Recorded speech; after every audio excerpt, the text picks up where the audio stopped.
అందరికీ నమస్కారం అండి. కొడుకు ఎదిగిన తర్వాత కొడుకు కష్టపడి తెచ్చింది కొడుకు బలపరిచే తల్లిదండ్రులు ఉన్నారండి. అలా కాకుండా ఒక కొడుకు కష్టపడుతున్నాడు, ఉన్న కొడుకులు కష్టపడరు అనుకోండి, సరిగా చెయ్యరు.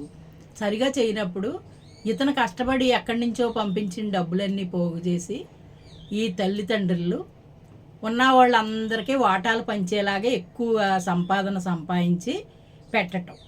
ఈ తల్లిదండ్రులు కష్టపడింది లేదు, ఆ అన్నదమ్ములు కష్టపడింది లేదు. ఒకే ఒక కొడుకు పెద్ద ఉద్యోగం చేసుకుని ఇతర దేశాలు వెళ్ళి కష్టపడిన డబ్బంతా నా తల్లిదండ్రులే కదా అని, ఉమ్మడిలో ఉన్నాం కదా అని మొత్తం డబ్బంతా పంపిస్తాడు అనుకోండి. పంపించినప్పుడు ఏం చేయాలి? అది ప్రాపర్టీ రూపంలో మార్చి పెడతాడు. ఈ అబ్బాయి పెళ్లి గురించి ఆలోచించాలి. పెళ్లి చేస్తే నా కొడుకు సుఖపడతాడో, శుభ్రంగా వాళ్ళ సంసారం వాళ్ళు చేసుకుంటారో అని. పెళ్లి సంబంధం చూడకుండా ఇప్పుడు ఈ రోజుల్లో కుర్రోళ్ళు ఎలా ఉన్నారంటే వాళ్ళ పెళ్ళిళ్ళు చేసేసుకునేలాగా ఉన్నారు. పెద్దోళ్ళ మాట కూడా లెక్కలేదు. కానీ ఇలాంటి అమాయకులు ఉంటారు చూడండి, ఈ కొడుకు లాంటి కొడుకులు. ఈ అబ్బాయి సంపాదన సంపాదించడం, అమ్మగారికి పంపించడమే తప్ప ఆ తన సుఖం తను చూసుకోలేదు. కడకొచ్చేటప్పటికి ఆస్తులన్నీ పలపరిచి కొడుకులు ఉన్న కొడుకులు ఇద్దరికి అప్పచెప్పేసి, ఈ కొడుకు వచ్చిన తర్వాత అనారోగ్యం పాలైపోతే ఈ అబ్బాయిని పట్టించుకోకుండా ఇప్పుడు నీ బతుకు నీవు బతుకు అంటే అనారోగ్యంతో ఉన్నవాడు ఎలా బతుకుతాడు చెప్పండి? బాగున్నప్పుడు తెచ్చిన సంపాదన ఏది? అదే అవతల అతను అడిగాడు అనుకోండి, వాళ్ళు ఏమైపోవాలి?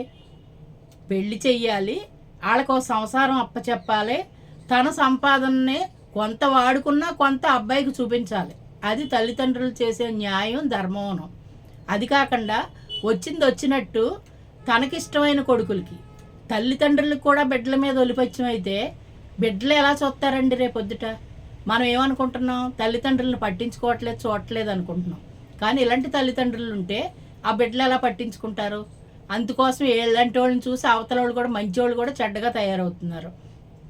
ఒలిపచ్చం కన్న బిడ్డల మీద ఎప్పుడూ కూడా వ్యత్యాసం అనేది చూపించకూడదు. సమన్యాయంగా ఉండాలి. మీరు తండి, ఆడు రూపాయి పంపుతున్నాడో మీరు రూపాయి ఇవ్వండి, మీది మీకు నేను పలపరుతానని చెప్పటంలో తప్పులేదు.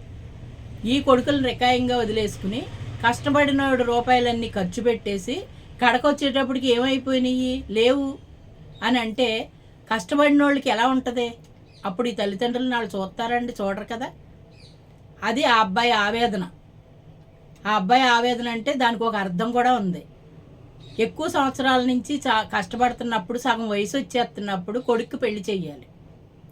లేదు, ఆ అబ్బాయి అయినా ఏదైనా సంబంధం చూసుకున్నా చేసేసుకునే మైనారిటీ తీరున్నాడు కనుక చేసేసుకోవచ్చు. కానీ చేసుకోలేదు. అలాగా ఒక పరువు, ఒక పద్ధతికి అలవాటు పడిన పిల్లలు ఈ రోజుల్లో అలాంటి కుర్రోళ్ళు ఎక్కడ ఉండరండి. ఆ అబ్బాయి ఉన్నాడు అలాగా.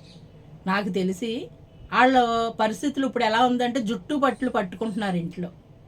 ఆ జుట్టు పట్లు పట్టుకోకుండా ఈ తండ్రి అప్పుడే న్యాయం చేసి ఉంటే కనుక ఇంతవరకు రాదు కదా, పోలే నాన్నగారులే కదా కొంచెం తిన్నారులే అని అనుకుంటాడు కదా. ఇప్పుడు పరిస్థితి, ఇప్పుడు ఏం చేయాలో అర్థం కాదు. వీళ్ళకి సంపాదన లేదు, రేపొద్దున ఈ తల్లిదండ్రులు వాళ్ళు చూడరు, చూసేవాడిని పాడు చేసుకున్నారు.